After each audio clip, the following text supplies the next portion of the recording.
قد افلح من تزکا وذکر اسم ربہ فصلی بل تؤثرون الحیاۃ الدنیا والآخرۃ خیر وابقی. دنیا کے سارے غم اور پریشانیاں یہی رہ جائیں گے. اصل فکر بس آخرت کی لگا لے. ایک فکر ہر فکر سے بے نیاز کر دے گی، ہر فکر کو کاٹ دے گی، اور وہ فکر آخرت ہے. تقوی میں، اللہ کے ڈر میں دنیا اور آخرت کی ساری مشکلات کا حل ہے. اللہ کا وعدہ ہے. اللہ نے اہل کتاب سے وعدہ کیا تھا کہ اگر وہ اپنی کتاب کو قائم کرتے، اس پر عمل کرتے تو لَأَكَلُوا مِن فَوْقِهِمْ وَمِن تَحْتِ أَرْجُلِهِمْ. آسمان سے بھی رزق برستا، پاؤں کے نیچے سے بھی نکلتا. رزق کی تنگی فراوانی یہ سب بھی اللہ کے ڈر کے ساتھ. اللہ سے ڈرنے والے بن جائیں، گناہوں سے بچیں، ساری مشکلات آسان ہو جائیں گی. لیکن یہ نقطہ ہمیں سمجھ میں نہیں آتا. انسان کے رزق میں رکاوٹ اس کے اپنے گناہوں کی وجہ سے ہوتی، انسان پہ حالات کی تنگی اس کے اپنے گناہوں کی وجہ سے ہوتی ہے. تو ہم سب کو نحوستیں باہر سے نہیں اندر سے دیکھنی چاہیے. سب سے بڑی نحوست گناہوں کی نحوست ہے، اللہ کی نافرمانی کی نحوست ہے. جس جگہ پر نماز نہ پڑھی جائے وہ جگہ منحوس ہو جاتی. تو یہ دیکھیں کہ کہاں گناہ ہو رہے ہیں. اگر ہمارے گھروں میں ہر وقت میوزک بج رہا ہے، رحمت کے فرشتے کہاں سے آئیں گے؟ ہر طرف تصویریں لٹک رہی، رحمت کے فرشتے کہاں سے آئیں گے؟ خیر و بھلائی کہاں سے ہوگی؟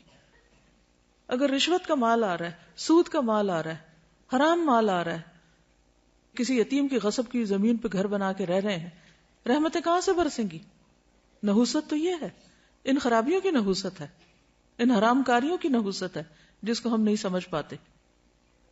اور ہم بلیم کرتے ہیں دوسروں کو. اس نے نظر لگا دی، اس کا قدم ایسا پڑ گیا، فلاں کی وجہ سے مصیبت آ گئی. مصیبتیں اندر سے اٹھتی ہیں، ان کی فکر کرنے کی ضرورت ہے. ہر گندگی کو اپنے اندر سے نکالنے کی ضرورت ہے، چاہے وہ شرک کی گندگی ہو، جو قرآن مجید میں آتا ہے نا فَاجْتَنِبُوا الرِّجْسَ مِنَ الْأَوْثَانِ، بتوں کی گندگی سے بچو. اگر گھر میں بت رکھے ہوئے ہم نے تو نحوست تو آئے گی، رحمت کہاں سے آئے گی؟ تو عربوں کے ہاں عموماً جب فال لیتے تھے تو پرندوں سے لیتے تھے. تو ایسا شخص جو برا شگون لے اس کے بارے میں آپ نے فرمایا من ردتہ الطیرۃ من حاجۃ فقد اشرک. قالوا یا رسول اللہ ما کفارۃ ذلک؟ قال ان یقول احدهم اللهم لا طیر الا طیرک ولا خیر الا خیرک ولا الہ غیرک. جو شخص کسی سے بدفعلی پکڑ کر اپنے مقصد سے لوٹ آیا اس نے شرک کیا. صحابہ کرام نے پوچھا اللہ کے رسول صلی اللہ علیہ وسلم اس کا کفارہ کیا ہوگا؟ فرمایا وہ کہے اے اللہ تیری دی ہوئی بھلائی کے سوا کوئی بھلائی نہیں، اور تیری فعال کے سوا کوئی فعال نہیں، اور تیرے علاوہ کوئی معبود نہیں. اب یہ شرک کیسے ہوتا ہے؟ مثال کے طور پر ایک شخص گھر سے نکلا، کالی بلی راستہ کاٹ گئی تو اس نے اسے منحوس سمجھا اور وہ گھر واپس آ گیا، کام کے لیے گیا ہی نہیں. تو میں نے کالی بلی دیکھ لی تھی، وہ آگے سے گزر گئی تھی تو میں نے سوچا کہ اب میرا کام ہوگا نہیں، اس لیے میں واپس آ گیا. یہ شرک ہے، یہ شرک ہے. اور یہ اس قسم کا شرک ہے کہ جس کو ہمارے معاشرے میں کھیل مذاق کے طور پہ لیا جاتا ہے، ان کو برا بھی نہیں سمجھتا. لوگ ایک دوسرے کے سامنے ایسی باتیں کھلے عام مجلسوں میں کر رہے ہوتے ہیں اور کوئی کسی کو روکتا ہی نہیں ہے، اور کوئی احساس بھی نہیں کرتا کہ وہ کس قسم کا جملہ بول رہا ہے. بظاہر یہ ایک معمولی سی بات ہے مگر حقیقت میں یہ شرک ہے، کیونکہ کسی بھی شخص کا نفع یا نقصان بلی کے ہاتھ میں نہیں. اکثر ایسا ہوتا ہے کہ اپنی لاپرواہی کی وجہ سے کوئی کام خراب ہو جاتا ہے اور شیطان ہمیں سجاتا ہے کہ یہ ساری خرابی فلاں کی وجہ سے ہوئی، ہم اس کو بلیم کرنے لگتے ہیں. آج صبح صبح اس کا منہ دیکھ لیا تھا اس لیے فلاں اور فلاں کام خراب ہو گیا. یہ جملہ بھی نہیں بولنا چاہیے. اسی طرح آنکھ پھڑکنے سے خوف زدہ ہو جانا، یہ ہاتھ میں کھجلی ہونے سے امید لگا بیٹھنا کہ آج مال ملے گا، یہ جوتے پہ جوتا آ گیا تو سفر پیش آئے گا. رنگوں سے شگون لینا بھی ہمارے معاشرے میں عام ہے. مثلا سیاہ رنگ نہ پہننا کہ بیمار پڑ جائیں گے، ہمارے خاندان میں سیاہ رنگ جو ہے وہ ایسے اور ایسے اثرات رکھتا ہے، اس قسم کی باتیں کرتے ہیں لوگ. یہ رنگ ہمیں سوٹ نہیں کرتا. یا یہ کہ احترام کے منافی کیونکہ خانہ کعبہ کا غلاف کالا ہے، سب جوتا نہ پہننا کہ بے ادبی ہوگی کیونکہ گنبد کا رنگ سبز ہے. تو یہ خود ساختہ طور پر کچھ چیزوں کو حلال یا حرام کر لینا ہے، اس کی بھی ہمیں اجازت نہیں ہے. یعنی اپنے طور پر جو تمہاری زبانیں جھوٹ گھڑتی ہیں کہ یہ حلال ہے یہ حرام ہے، ایسا مت کہو، اس کی اجازت نہیں ہے۔ یہ سب وسوسے اور توہمات ہیں جن کی حقیقت اس کے سوا کچھ نہیں کہ شیطان انسان کو شرک میں مبتلا کر کے اس کے اعمال ضائع کروائے۔ یہ سب شیطانی حربے ہیں۔ یہ توہمات اور بدشگونیاں انسان کو اندر سے کمزور کر دیتی ہیں۔ انسان پھر کون سا کام کر پائے گا کہ اگر ہر چیز کے ساتھ اس نے کوئی نہ کوئی فکر باندھی ہوئی یا کوئی وہم کرتا ہے۔ اس کے برعکس اللہ کی ذات پر ایمان اور توکل انسان کو جرت، بہادری اور اعتماد دیتا ہے، اسے جینے کا ڈھنگ سکھاتا ہے۔ چنانچہ ایسے کسی بھی خیال کو دل سے نکال کر اللہ پر توکل کرتے ہوئے اپنا کام جاری رکھنا چاہیے۔ عبداللہ بن مسعود سے روایت ہے کہ رسول اللہ صلی اللہ علیہ وسلم نے فرمایا الطیرۃ شرکن، الطیرۃ شرکن ثلاثا، یعنی 3 بار فرمایا، وما منا الا ولکن اللہ یذہبہ بالتوکل، بدشگونی شرک ہے، بدشگونی شرک ہے، 3 بار کہا، اور ہم میں سے کوئی ایسا نہیں مگر اسے وہم ہو جاتا ہے، لیکن اللہ تعالیٰ توکل کی وجہ سے اسے دور کر دیتے ہیں۔ یعنی ہر ایک کے دل میں وہم تو آتے ہی ہیں، آتے ہیں نا، لیکن جب انسان اللہ پہ توکل کرتا ہے تو وہم دور ہو جاتے ہیں، اور یہ ہونے چاہیے، ورنہ تو انسان کچھ کرنے کے قابل ہی نہ رہے۔ ہر چیز کے ساتھ رسک انوالو ہے۔ اس روز جب میں نے وہ حدیث پڑھی نا کہ جو شخص کبر کی وجہ سے اپنے چادر لٹکاتا ہے، تو ایک شخص ایسا کر رہا تھا، اللہ نے اس کو دھنسا دیا اور زمین میں قیامت تک دھنسایا جاتا رہے گا۔ تو ایسے میں اس کی ویژننگ کر رہی تھی، ایسے تصور میں لا رہی تھی کہ اس زمین جسے میں جہاں بیٹھی ہوں اس کے نیچے کیا ہے، اگر یہ کھلے تو اس کے اندر کیا ہوگا۔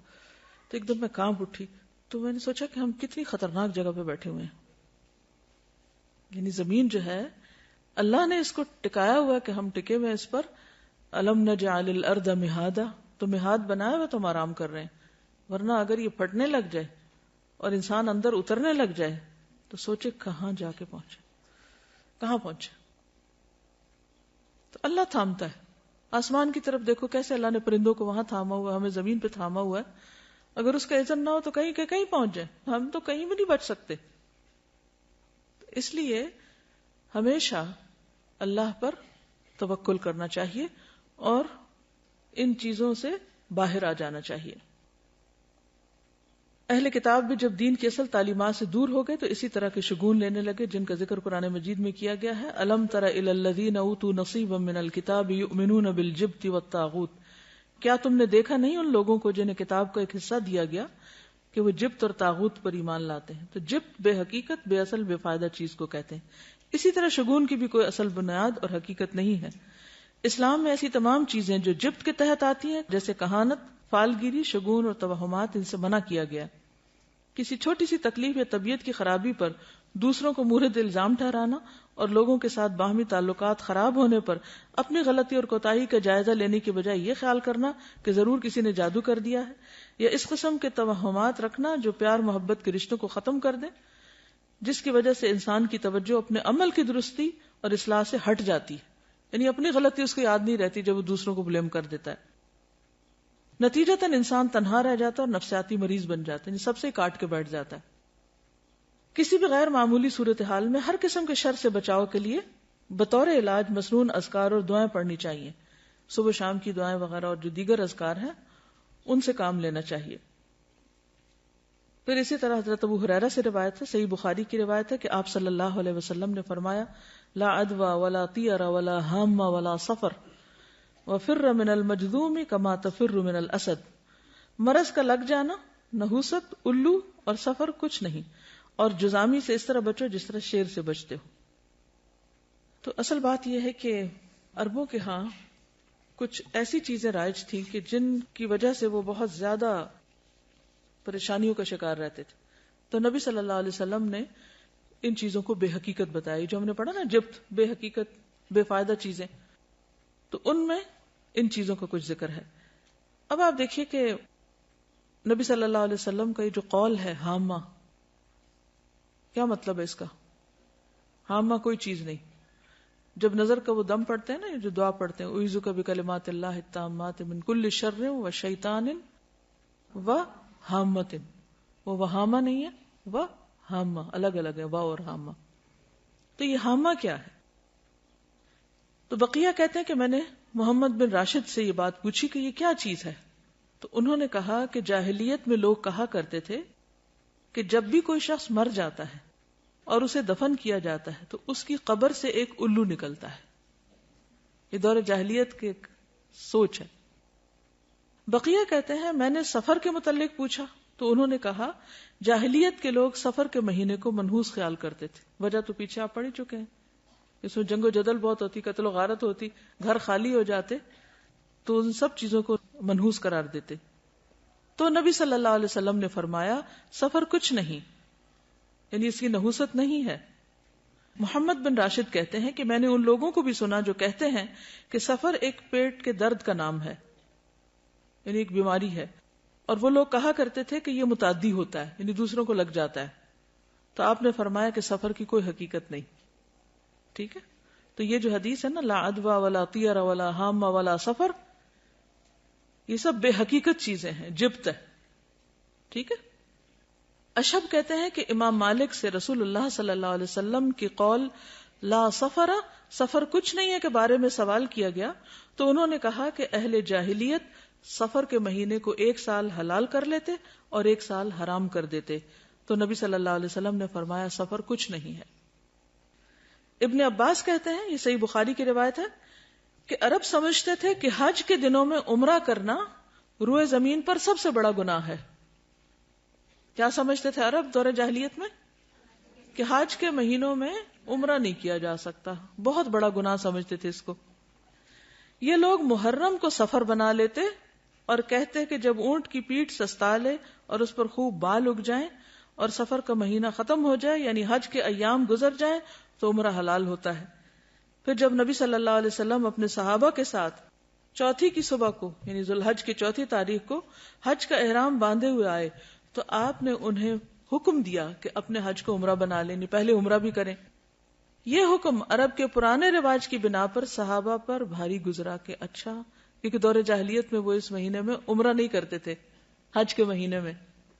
تو اللہ سبحانہ وتعالیٰ نے ان کو اکٹھا کر دیا, وَأَتِمُّ الْحَجَّ وَالْعُمْرَةَ لِلَّهِ, اور نبی صلی اللہ علیہ وسلم نے بھی حج تمتع کو بہتر قرار دیا, افضل قرار دیا. اسی لیے عبداللہ بن عمر جو تھے وہ اپنے والد سے ناراض ہوئے تھے کہ نہیں, میں تو تمتع کی نیت کروں گا میں, کیونکہ دور جاہلیت کی اس رسم کو بھی کاٹا جا رہا تھا. ہم ویسے پڑھتے ہیں, کہتے ہیں واٹ اے بگ ڈیل, یعنی کہ کیوں اس کو اتنا اسٹرکٹلی لیا جا رہا ہے.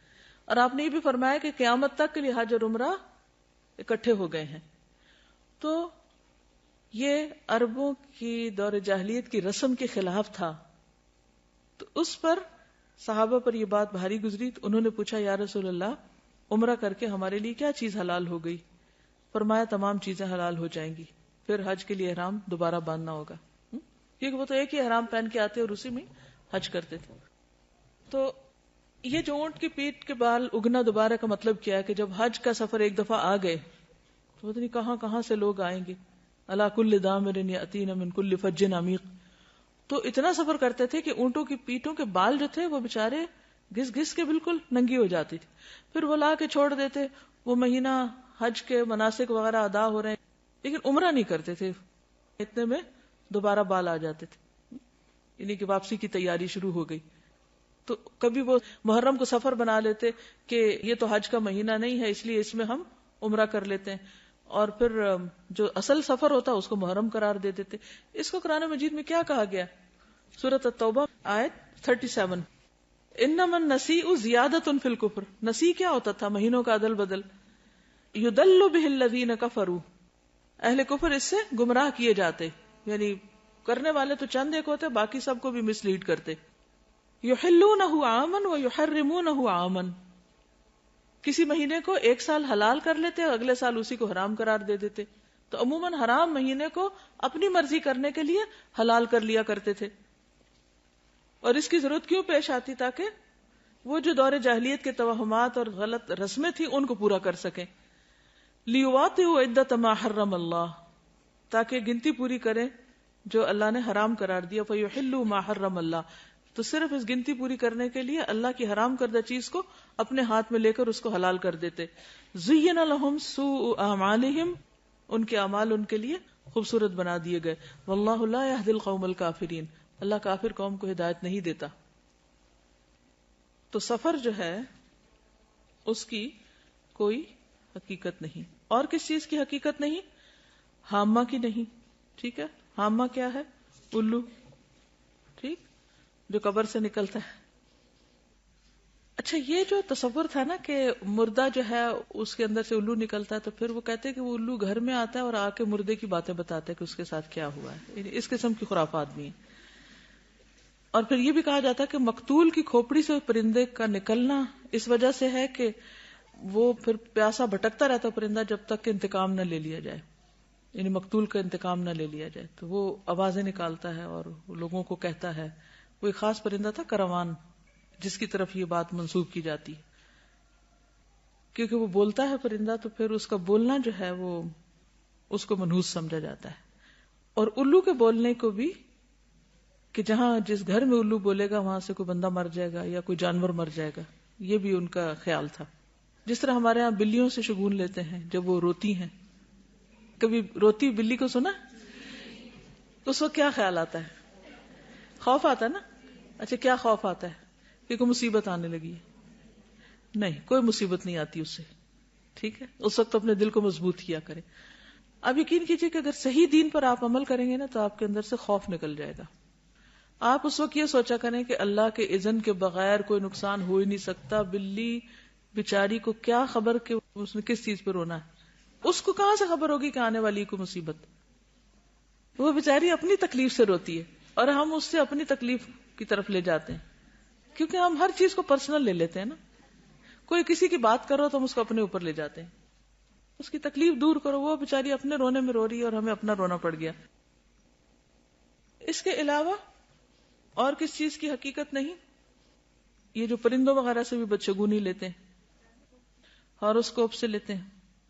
وہ لکھا ہوتا ہے نا ہفتہ کیسا گزرے گا، تو اس میں لکھا ہوتا بدھ کے دن آپ سفر نہ کیجئے کیونکہ حادثے کا امکان ہے. اب لوگ اگر اس کو سامنے رکھ کے اسکول سے چھٹی کر لیتے ہیں، تو اب آپ دیکھیے کہ دنیا کا تو سارا کام ہی ٹھپ ہو کے رہ جائے اگر انسان ان خرافات کے پیچھے چل پڑے. کس قدر نقصان دہ ہے. تو ایسا سوچنا اور ہاروسکوپ پر یقین رکھنا یہ کفر ہے، شرک ہے. اور کس قدر افسوس کی بات ہے کہ کھلے عام بعض اوقات ان چیزوں کو پروموٹ کیا جا رہا ہوتا ہے اور لوگوں میں کوئی حلال حرام کی پھر تمیز ہی نہیں رہی، جائز ناجائز کی تمیز نہیں. اور اس طرح شیطان ہمارا ایمان اچک کے لے جاتا ہے. اور اگر شرک ہو جائے، ایمان میں خرابی آ جائے، تو آپ سوچئے کہ پھر تو نمازیں بھی گئی، حج بھی گئے، عمرے بھی گئے، صدقہ خیرات، ہر چیز ضائع ہو گئی. کس قدر خسارے کا سودا ہے. شیطان بڑا چالاک دشمن ہے. وہ وہاں جا کے حملہ کرتا ہے کہ جڑ کاٹ دیتا ہے، باقی آپ جتنی مرضی تھکتے رہیں، تھکیں دن رات، قبول تو ہونا نہیں. وہ تو سب ضائع ہو جائے گا شرک کے ساتھ. تو اس لیے ان چیزوں کے بارے میں معاشرے میں جو غلط فہمیاں پائی جاتی ہیں، یا لوگ صرف فن کے طور پر یا کھیل کود کے طور پر ان چیزوں کو اپنائے ہوئے ہیں. کچھ لوگ کہتے ہیں نا we are not serious, we just enjoy reading, کہ ہم بس خوش ہو رہے ہیں پڑھ کے، لیکن اندر اندر سے مان بھی رہے ہوتے ہیں. ایک ہلکی سی وہ اندر ہوتی ہے ڈر کی سی کیفیت. کچھ لوگ تو شادی کے پلان نہیں بناتے جب تک، اب تو خیر ساتھ ویدر بھی دیکھتے ہیں، لیکن چلے ویدر فور کاسٹ تو ایک مشینی عمل ہے، وہ یہ نہیں سمجھتا کوئی کہ غیب کا علم ہے. لیکن ان چیزوں پر تو پھر ایک طرح سے غیب پر ایمان لانے والی بات ہے. انہی شیطان نے اگر اس کو یہ کہا کہ شرک نہ بھی ہم بولیں، لیکن ہم اس کو صرف ایک فن یا ایک جسٹ فار انجوائمنٹ کے طور پہ بھی لیتے ہیں، تو ہم اس کو انڈائریکٹلی پروموٹ ہی کر رہے ہوتے ہیں اور لوگ پھر اس کو چھوڑ نہیں پاتے. تو اس لیے بہت ضروری ہے کہ ایسی ساری کتابوں کو گھر سے نکال کے جلا دیا جائے، پھینک دیا جائے، کوئی اور بھی نہ پڑھے. موبائل فون پہ آتا ہے، استغفر اللہ. یعنی کہیں نہ کہیں سے کوئی نہ کوئی جو جدید ذرائع کمیونیکیشن ہے ان کے ذریعے بھی لوگوں کو انوالو کر لیا گیا. تو آپ دیکھیں نا کہ کس قدر خرابی ہے، کہ بچنا کس طرح مشکل ہو گیا. آپ صلی اللہ علیہ وسلم فرمایا تھے کہ میری امت میں شرک کس طرح داخل ہو جائے گا، جیسے سیاہ رات میں سیاہ پتھر پر سیاہ چونٹی، کہ نظر بھی نہ آئے، پتہ بھی نہ چلے. دیکھیں اس قسم کی جو بھی چیزیں ہوتی ہیں نا، اس میں اگر آپ یہ کہیں کہ ہم پورا یقین نہیں رکھتے تو اس کی وجہ سے شک میں مبتلا ہونا بھی غلط ہے. تو شک والی چیز کو بھی چھوڑ دینا چاہیے. پھر اسی طرح بیماروں سے نفرت کرنا اور یہ سوچنا کہ یہ ضرور بیماری مجھے اس سے لگ گئی ہے یا لگے گی، یہ وہم بھی نہیں کرنا چاہیے. کیونکہ آپ دیکھیے کہ جب ایک وائرس پھیلتا تو ہر ایک کو تو نہیں لگتا نا. اگر صرف وائرس ہی لگنا ہے تو پھر تو کوئی نہ بچے، لیکن پھر بھی کچھ لوگ بچ جاتے ہیں. اس کا مطلب ہے کہ اصل چیز وائرس نہیں ہے، اللہ کا اذن ہے. اگر اللہ کا اذن ہوگا تو بیماری لگ جائے گی، ورنہ نہیں. تو اس میں بھی انسان کو ڈرنا نہیں چاہیے. اپنے اندر وہ اگر کیفیت شیطان ڈالے بھی دل میں کہا ہے اس سے تمہیں لگ جائے گا، تو اس پہ کنٹرول کرنا چاہیے، احتیاط کرنی چاہیے. کیونکہ حدیث کے آخر میں ہے نا وَفِرَّ مِنَ الْمَجْذُومِ كَمَا تَفِرُّ مِنَ الْأَسَدِ، اور جزامی سے اس طرح بچو جیسے شیر سے بچتے. نہیں جان بوجھ کے آپ وہاں ہاتھ نہیں ڈالیں، لیکن اگر کسی کو لگ جائے تو یہ نہ سمجھے کہ اس چیز کے اندر یہ طاقت تھی تو اس سے مجھے لگ گئی ہے. یعنی آبویسلی کوئی ریزن یا سبب تو ہوتا ہے، لیکن سوچنے کی بات اور نقطہ یہ ہے کوئی چیز آپ کو نقصان نہیں دے سکتی جب تک کہ اللہ کا اذن نہ ہو. اب آپ دیکھیے ان دو کیفیات میں فرق ہے. ایک یہ کہ کسی بھی چیز کو دیکھ کے آپ ڈر جائیں کہ ہائے ہائے یہ بس اب یہ تو اٹیک ہوا مجھ پہ، اور دوسرا یہ ہے کہ آپ کہیں کہ جی نہیں ہو سکتا جب تک اللہ نہ چاہے. تو مجھے ڈرنے کی ضرورت نہیں، ہاں احتیاط ضروری ہے.